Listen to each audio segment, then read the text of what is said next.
Good morning. Sound of our teen sports listeners, I'm your host, Erica, the Queen of Teen. Please tune in every single Tuesday, 9 a.m. Hey. Welcome back to Teen Sports Radio, where we've been championing youth, community, and athletic excellence since day one. I'm your host, Erica, the Queen of Teen, and today's episode, it's a biggie. Okay, we're going to dive into the topic that is a national firestorm, but it started right here in California with Senate Bill 1266 back in 2014, one of the first state moves to formalize gender inclusion in sports. Since then, the conversations around biological sex, gender identity, and fairness in athletics has exploded across the locker rooms, the courtrooms, and the classrooms. Let me be clear. We've always stood for protecting girls and women's sports, okay? The integrity, the opportunity, the safety, but we also believe and respect every person's right to exist, to express, and to belong. Okay. Yeah, Pride Month. Well, that's where we're going to. And now it's June, Pride Month. Okay. A time to celebrate our LGBTQ youth and athletes, families, and histories. But some forces want to erase all of that. Okay. So just as they push policies, they confuse more than clarify. Okay. What we need to do is we need to spark conversations. Like Dominique always says, we got to have more dialogue and conversation, because if we don't, it's going to get all twisted. Okay? So I just wanted to start off. We all have people in our families who don't fit in a chocolate and vanilla box. Yes. Right. And LGBTQ plus, however you want to express it, people are experiencing human sexuality differently. Mm-hmm. Barbara, you have friends who are transgender, right? Yes, I do. And my brother is actually gay. So I do have a little bit experience of it, but I still have a lot to learn and to understand. And I'm really happy we're having this discussion because I still need education. Oh, that's so beautiful. Just that openness and that wanting to be relatable and to relate. That's really what we need to all come together with. And we need to put aside everything else, because that's when things get twisted. We don't need to rise up. We're not trying. What happens is it's such slides, right? Go to the left, go to the right. You don't want to throw the baby out with the bathwater. Yeah, we want to be in the middle. Right. We want to be good, inclusive, celebrating pride, because that has to do with inclusivity.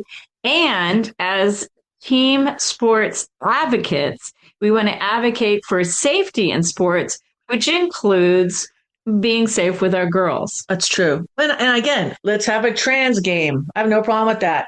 Or it's dark, but then call it co-ed, because if you're going to have biological males on the field with women, it's going to be different. It is different, and it's not girls' sports anymore.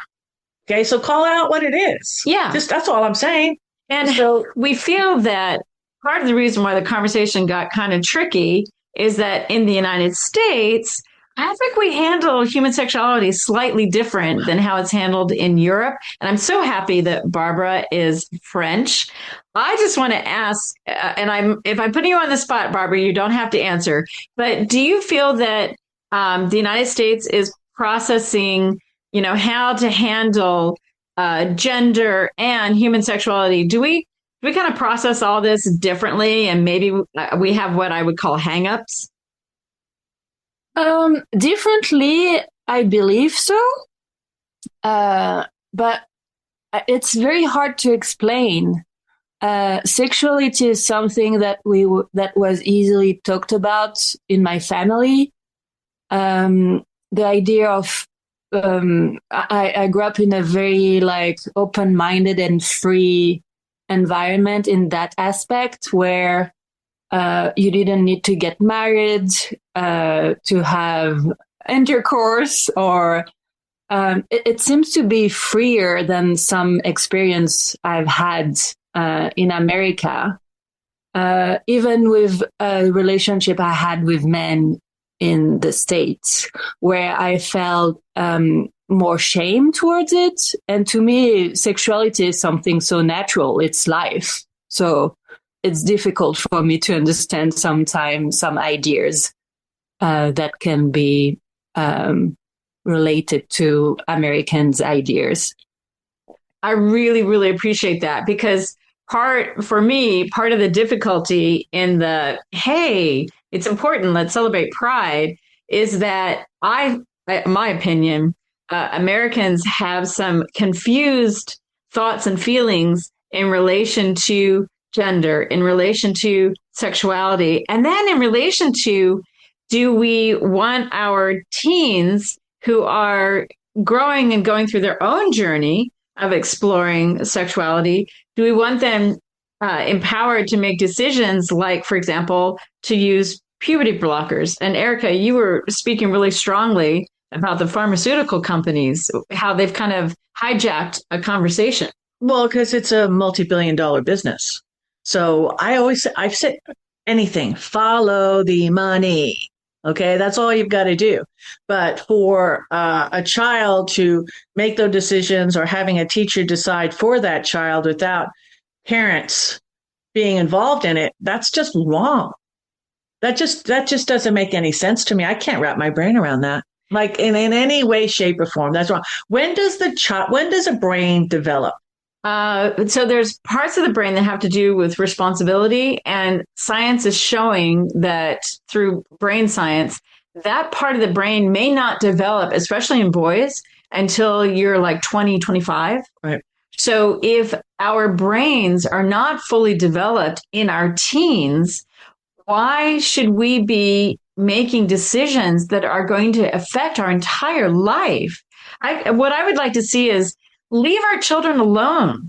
Like, give them safe space, like Barbara grew up in her family, to have open conversations and open dialogue, and allow that freedom to explore and figure out who they are. And that's not confusion. That's, I'm on a journey, and you've presented me with two boxes, chocolate and vanilla, and gosh, I don't fit in either of those boxes.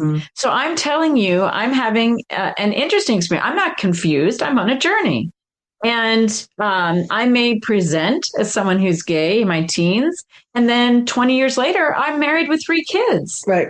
So let me go. When in you my say journey. present as 3 kids, I told you this earlier. I did coach a girl in kind of like an at-risk family, didn't have a mom. Dad, showed up, and he was a little bit, had a couple before the game or whatever. Okay. So, but hair wasn't really combed, always wore a baseball hat, whatever if anybody was going to look at it, I don't judge, but I could tell you over the years that passed, then the dad apparently started doing well, maybe inherited money, whatever. But anyway, he ended up getting remarried.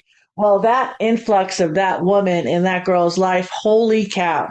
What a transition. I mean, she came up to me. I would never even recognize her. Okay. Gorgeous, like bomb.com. She's beautiful, would never have known. So, I would say everybody on the court, well, yeah, that's thought of her one way. And I can't even imagine if she was in schools today. Now they would just sop her right up. So that's where the danger of very dangerous, very dangerous, very dangerous. Yeah, and that so we want to have more open dialogues, and I don't want to be shamed for the fact that I want to have a dialogue, because I have a transgender member of our family who we are incredibly proud of. Just an amazing journey. And what he says to this whole conversation, he's like, Mom, you realize there's so many kids who are experiencing gender dysphoria. And so if you haven't heard the term, gender dysphoria means that you look in the mirror and the inside of you doesn't feel in alignment with what you're seeing in the mirror. Okay. And that needs to be explored and be okay with that, and be able to have a safe conversation, because as soon as you're shamed for not fitting into the chocolate and vanilla box, you shut down internally. And so he's always telling me, hey, mom, the teens that are experiencing this aren't in families where they can have open conversations. So what we want to encourage parents in this enjoyment of the inclusivity of Pride Month is relax on how you're trying to fit people into boxes and have more curiosity. Right. Now, so if we're zigging back to women's sports, safety issues, everything to me. Okay. And if you're looking at the record holders in California in a huge amount of sports, bodylifting, track, swimming, bicycling, you name it. They all now have wrestling. They're all held by biological male. So, I mean, that's going to have to get all the way through the courts and has to go all the way to the Supreme Court. It has to be decided that way. And in other parts, on the athletes. No, well, they're kudos to the athletes for performance in a sport that they love. Right. That is a beautiful thing. They're the poster child for pharmaceutical companies. Unfortunately, not by their choice. They don't know. They don't just know. A pawn. That's all they are. Yeah. And it's really unfortunate because, again, you can't strip a parent's rights away from a young child. It's absolutely wrong. That needs to go all the way up to the Supreme Court, too. But here's the counter argument. And I think Barbara expressed it well, is that you need to have a very open and nourishing family environment. And if you don't have an open and nourishing family environment, what do you do? No, you do. You fill up a cup of coffee and you fill up a cup of tea. And then we're going to listen to all the companies and nonprofits that we support in this community because it's time to take a break. We'll be back with more after these messages. We are back, and this is Santa Barbara Teen Sports Radio Show. I am your host, Erica, the Queen of Teen. Please tune in every single Tuesday, 9 a.m. We're back. Powerful, nice, open conversation. That's what I like about this show. Again, this whole thing about pride and supporting pride. I was really blessed. I was brought up. I had a cousin who was gay, even though my father was a homophobe. It was a great balance. That's difficult. That was really hard. Let me tell you. So we never talked about it. And my mom was very understanding and loving. He actually came out to my mother first, but my mother knew since he was little, actually lived with us for a while. It was hard. My father was just, wasn't a good person wasn't that loving guy. Well, he didn't have the adaptation energy to handle that someone is experiencing sexuality differently. Exactly. And Barbara, what was your experience? So, I wanted to also express the fact that even though you have a open family to talk with, it's still difficult to express yourself and coming out. I know that my brother still had difficulties he came out only when he was about 20 years old. And it was still difficult. So he first talked to my mom because he felt more comfortable with her. And I remember my dad taking me back from school and being concerned because my brother was just crying and they were talking with my mom in the room and he didn't know what it was about. So I was just and my brother was just coming out of the doctor. So we were concerned. And then my dad goes to the room and they talk together and my dad comes to me and I was waiting in the living room and he goes back away and I was just what's going on? And I was about 16 at that time. And my brother finally comes out and by himself and he sits next to me and he says, "I don't like girls." And I was just that's it. This is what it's all about. No problem. And we hugged and I was just so concerned that he had a health issue just because he was coming out of the doctor. So we just hugged and that's it. That was it for me. It was a bit more difficult for my dad and difficult in general too, because it was much earlier, 20 years ago or even more. So it was not that easy to come out for some people at that time and unfortunately still today. Yeah. So our heart goes out there to any teen who has not found the safe space to express their human journey. You are completely normal. You are not confused. We love you and we support you and we encourage you to find supportive people to talk to. But we do want to express caution in regards to all the different pharmaceuticals that are out there and just encourage conversation and dialogue because we want people to be able to decide later on in life whether they want to have children or not, regardless of how they're experiencing their sexuality. I have a wonderful cousin who has always known that she enjoyed women's company. And at a certain point in her life, she decided to give birth to a beautiful, beautiful child, which she's raising, and she's married to her wonderful life partner. So it's like there's so many ways that our human family is expressing beautiful, wonderful family life. So we want to support the Pride community, but we also want to support our veterans too. Do you realize that this is the same month for Pride is also a celebration of our veterans? Yeah, we don't. I mean, Pride stays. Okay, you don't blame the holes. Like I say, you don't throw the baby out with the bathwater. This whole thing that's happening in women's sports right now, what we need to do is gather up, and women need to. This has been going on for 11 years, guys. I mean, this has just been a slow drip. It's almost orchestrated, okay? But now it's time to independently organize women's leagues, biological women's league, because that's the way we want to go. That's the way we need to lean towards this. Boycott events that don't, that's going to ignore fair play, because that's basically what it is in a nutshell, okay? And then support our transgender athletes being in co-ed leads. That's right. Because we want them to grow and flourish as well. And to ban policy from school boards and state leaders, because that's how it all came down the pipe. Okay, thank you. And then support the brands that back the women's sports. Because it has to do with safety. It doesn't have to do with being against. But if you take the money out of the advertisers, okay, they're going to rethink their position because they have a bottom line and they want to make money. Yes. And I don't know if they're all getting subsidized by the pharmaceutical companies. Maybe so. They don't really care about sales, but that's how you use your voice. Okay. So you have to take any platform that you have. Everybody has a platform. You just got to be very loud and proud about it. Yes. That's it.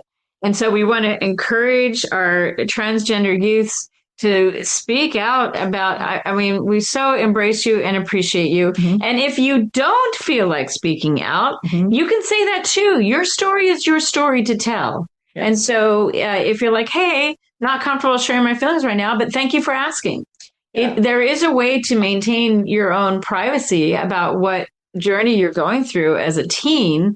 You don't have to feel pressured to express. I like what they're doing. They're sharing a lot of real athlete stories and how it's affected. You get to meet the person and how that person got affected, whether losing a scholarship, was injured, whatever that individual story would be. But sharing those stories on Instagram, TikTok, podcasts, newsletters, and such, that's going to help others and inspire others to do the same. So, to create safety in sports. Yes, for women. Which is not going against our trans community. It's so weird how people want to make it divisive, and we're trying to make it inclusive. Do you want to share some more thoughts, Barbara? Hey, Barb.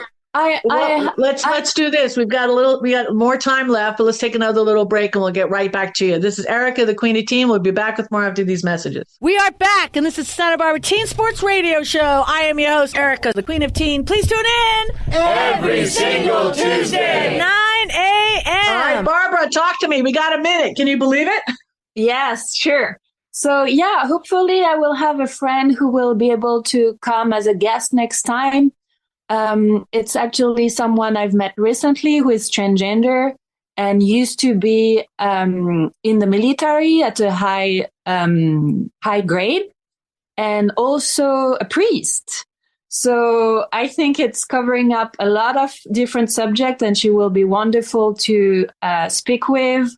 I will ask her, and also because I didn't know anything about transgender because I had no access to anyone and it's not a subject that I was particularly into. I just asked her to tell me her story and told her like, I know nothing about this subject. Please just tell me your story if you feel like it. So hopefully maybe next week, but we got Sky in the background. He's got to go. He's pointing to his watch. Let's get to Sky and a lot more after these messages. We are back, and this is Santa Barbara Teen Sports Radio Show. I am your host, Erica, the Queen of Teen. Please tune in every single Tuesday, 9 a.m. Welcome back to Teen Sports Radio, everyone. This is Sky Ellsworth, and I'm a student at Life Chiropractic College West. And today we are talking about Stage 9. If you haven't been following us here at Teen Sports Radio, please do and go back and follow and listen to previous recordings, because we have led up to this moment, to Stage 9. We have 3 more stages to go after this. There are 12 stages of healing total, as created by Donnie Epstein of Network Spinal and Epienergetics. And we are plowing through. We are now in the season of Awaken. And it is really, really important, again, to listen to those previous recordings so that you can really understand how we got to where we got to. That foundation is really, really important. I talk about that every single week. But Stage 9 is really incredible. In the last stage, in Stage 8, we created all of this space. We started to talk about how in Stage 7 we built up all of this energy and we discharged it. Now that all that energy has been discharged, there's this beautiful empty space. And we talked about how that can be kind of scary and intimidating and feel a little bit uncomfortable, because now there's just this openness, this sense of longing, this sense of loneliness, but also a sense of connection, a sense of soul connection at the same time. Now it's time to start to fill that space in. And ideally, in a perfect world, we want to fill that space in with things like happiness, joy, love, gratitude, authenticity, really bringing in who we truly are. And that the tagline for this stage is the light behind the form.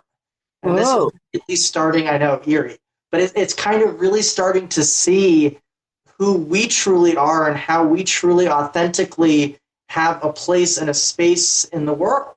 And this is a really important stage for teens, because individuals that have had difficult experiences or traumas, we often see, especially in teenagers, we'll see people that will start to turn toward different types of drugs or psychedelics, whatever it is, in order to get the feeling of this stage, of Stage 9. And this is really one of the true secrets to working through that, not needing or not having to depend on those substances, is really being able to build that foundation leading up to Stage 9 so that you can have this feeling authentically whenever you want without the need for anything else supporting it. But this is something that people who are, people who come across as being really spiritual or enlightened or whatever, they will live often in this stage, in Stage 9. But it is really important. It's not necessarily authentic if you don't have that foundation. You can start to feel that joy, that happiness and whatever, but eventually it burns out and you drop. And that's the problem with drugs as well. And then you keep on going for that second experience, because now that you've felt that joy and happiness, you keep on trying to get back to it. And meditators will do this too. And in doing so, they escape who they truly are. So again, it's really important to build up to this through the stages. So how do we actually connect with the energy of Stage 9?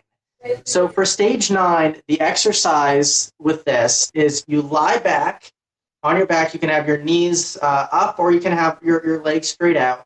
But the key with this one is to hold your arms out really big, palms facing each other, fingertips extended, and have your chest bring your arms out far enough that your chest rises up a little bit. You don't want your head on the table in full extension, meaning it's not leaning all the way back, but you want to feel like just a little bit of a lift, and your head is going to tilt back the tiniest bit so that your throat and your chest, where your heart space is, start to lift up ever so slightly.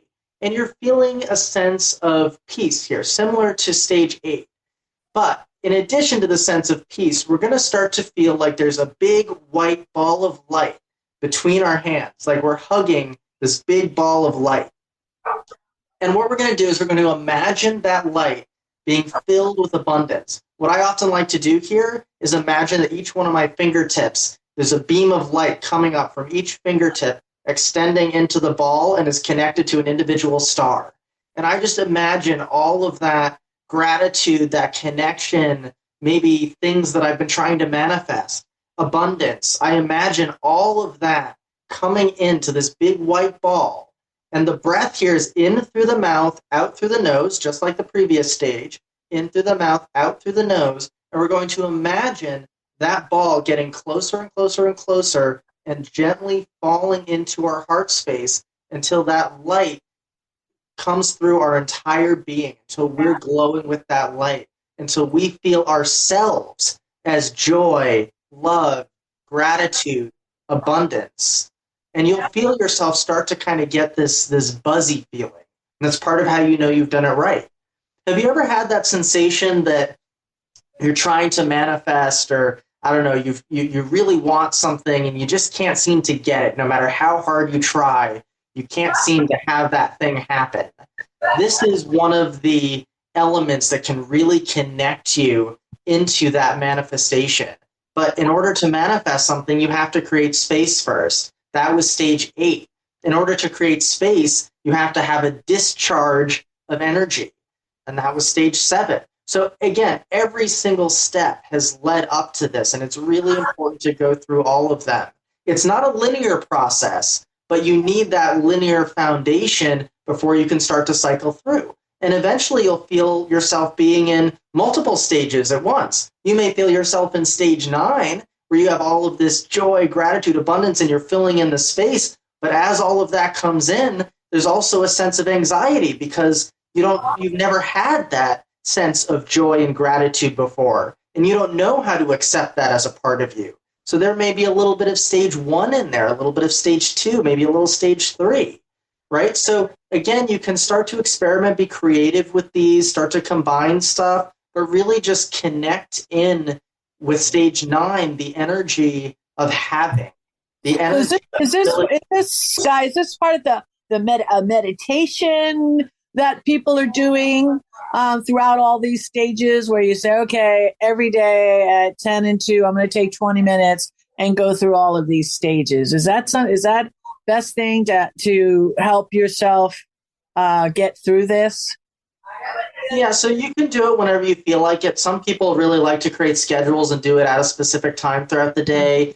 You can do it just when you're kind of called to it, whenever it pops into your mind. Right. But this is part of every single one of these is part of an exercise called somato-respiratory integration. So we're taking the breath and we're aligning it with movements in the body, with movements and positions in the body. So we're actually taking our nervous system, how our nervous system operates. We're aligning it with the breath and aligning it with the energy of a particular stage on the healing journey. When you align yourself with that, you create it. You create it for yourself. But are there like guiding tapes that you can have to help somebody step by step? Because sometimes, if you just got fired that day, that would be kind of like a hard thing to overcome. You know what I'm saying? Where it's when you have a designated area, you have some, gentle music in the background, and then you could play something. Because I'm an Audible learner, as you know, and I do the Audible books. I'm a very Audible kind of person. So if I had somebody to help me walk through this, is that such thing, or you haven't put that together yet? Because we're waiting for somebody like that. Yeah, I haven't put that together yet. In the meantime, however, you can find these exercises that, with the video you can kind of fast forward through. You can find some on YouTube. If you just search SRI and then stage whatever. I will have my own series at some point with my own take on it, which will be a little bit different, probably a little bit more modern, more updated.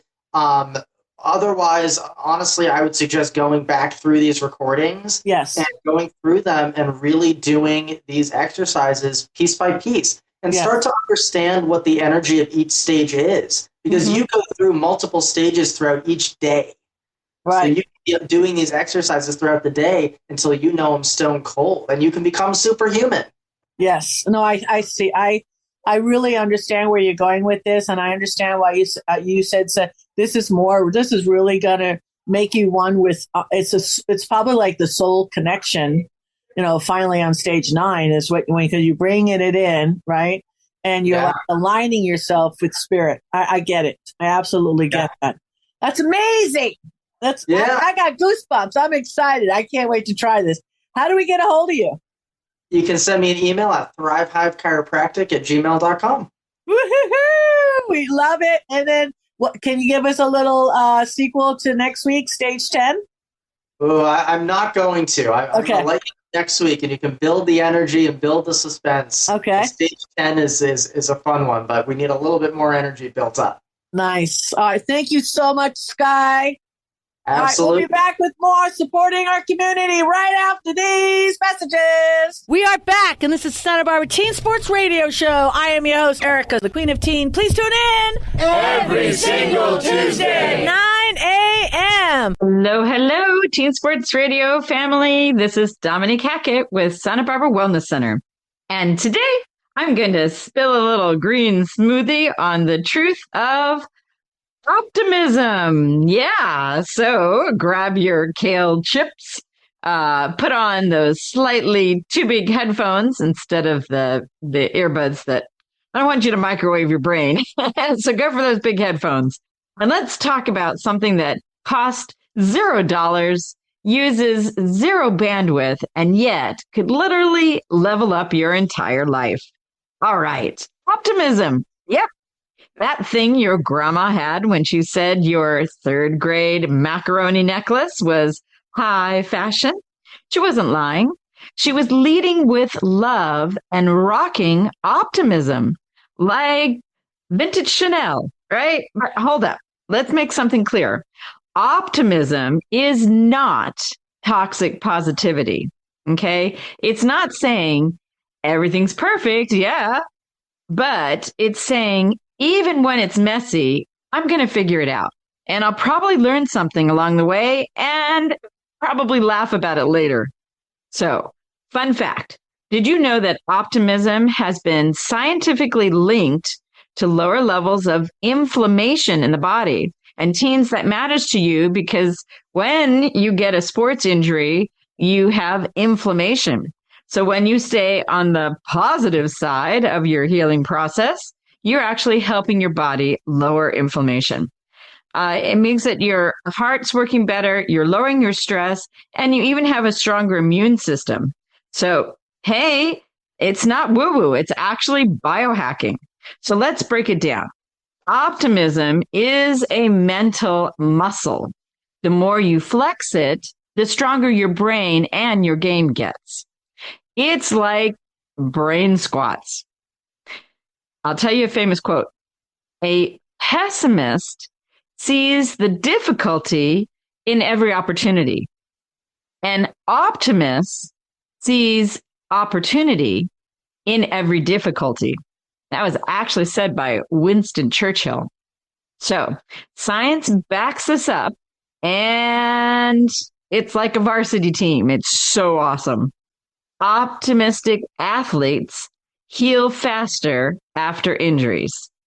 They are more likely to reach peak performance, and they tend to stick with their sport longer. It's called resilience, right? So in school, optimistic students get higher grades. They bounce back after failure. They stay motivated, and they don't spiral into that existential dread just because of one C-. Okay? It's a flex. It's a vibe. It's hope in action. Here's another famous quote. Keep your face always towards the sunshine. The shadows will fall behind you. That's from Walt Whitman. So there's always shadows, right? But if you keep your face pointed towards the light, the shadows are going to be behind you. Now, time for the Optimism Creed. Here's a teen edition, all right? Put your hand over your heart, or on your water jug or your chest or wherever your lost AirPods used to live, right? Here's the optimism creed. I will train my brain like I train my biceps with reps of hope. I will look for failure like it's just a plot twist on my Netflix original. I will believe in my teammates even when they trip over nothing. And I will smile at strangers because good vibes are contagious and free. And I will not let a bad hair day define my week. And I will remind myself that even if today is trash, I still have tomorrow to pick it out. So let's talk about how to spread this like the wellness influencer spreads, almond butter? 3 top ways to share optimism without even trying very hard. First, catch someone doing something right.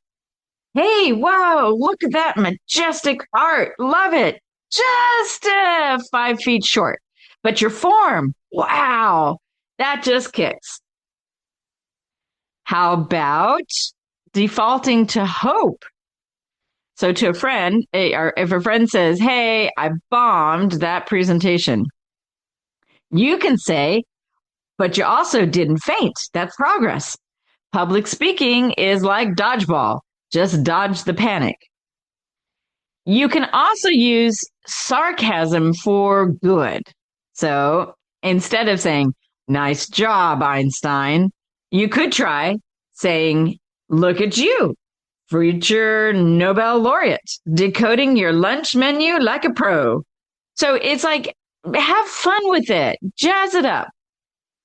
And here's another fun fact. In a Harvard study spanning over 30 years, the optimistic people had a 70% lower risk of getting sick with various heart diseases. So it's not just feeling good. It's actually living longer. How about this? I am fundamentally an optimist. Whether that comes from nature or nurture, I cannot say. That was Nelson Mandela. So here's some athletic bounce back, real life team comebacks. How about the accidental goal, right? Wrong team, right drama. The bounce back is, hey, at least I scored. Y'all are still trying, right? So take whatever happens, no matter how bad it is, you make a score for the other team, but you celebrate something about it. Hey, at least I scored. What about a basketball brick showdown? So the bounce back is not a shooter. I'm a vibe manager. I rebound joy. How about in the gym class? If you've got a situation where somebody's not doing so great with what they're working out on, you can still honor the flexibility. And if someone accidentally caught it on TikTok or something, you could laugh about it and say, okay, how not to land. I mean, you just work on turning everything to a funny. Cross-country confusion. You mess up on the trail when you're running cross-country. You could launch some sort of freestyle trailblazers club. And the motto is, getting lost never looks so good. And there's lots of tennis tantrums, right? So how can you bring optimism to tennis? Well, there is a TED Talk youth speaker who's talking about from rage to radiance. I mean, just take all the anger of the moment and turn it into something bright. So here's another famous quote. Optimism is the faith that leads to achievement. Nothing can be done without hope and confidence. And that's from Helen Keller. Helen Keller is the person who became blind and also couldn't hear. And she not only learned to read, she also learned to speak and give lectures. She even flew in an airplane. So optimism doesn't mean that you don't cry. It means that you cry, but then you wipe your face, you fix your crown, and you say, let's go again. So this is the mission for you. You want to activate your optimism. You want to be the light. You want to be the hype. You want to be the person who says, yeah, you messed up, but that's not your final form. You trip over your own shoes and you say, wow, I call that spontaneous stretching. How about the only thing more contagious than a virus is a good attitude? Some wise gym teacher probably said that. And your final fun tip, start a gratitude game every night. 3 things that don't totally suck. That's the optimisms. You want to stay on the positive. So if today is cloudy and tomorrow's got room for sun. And just remember, optimism is your superpower. So you got this. Thank you, Dominique. That was awesome. Listen, this was a powerful show today. Couldn't have gotten it done without Dominique Hackett, Angela Miller Bevan, CEO of the Unity Shop, of course, our own Barbara Dew, international cinematographer, photographers, also still being generous and throwing out those 50% discounts. So we have a few left. Please take advantage of that. Thank you, KZSB AM 1290, the station that talks about Santa Barbara. Also, Eternity Ready Radio, that airs us 5 days a week. We're on all the social networks. We thank you. We appreciate all the love and support the last 15 years. God bless. See you next week.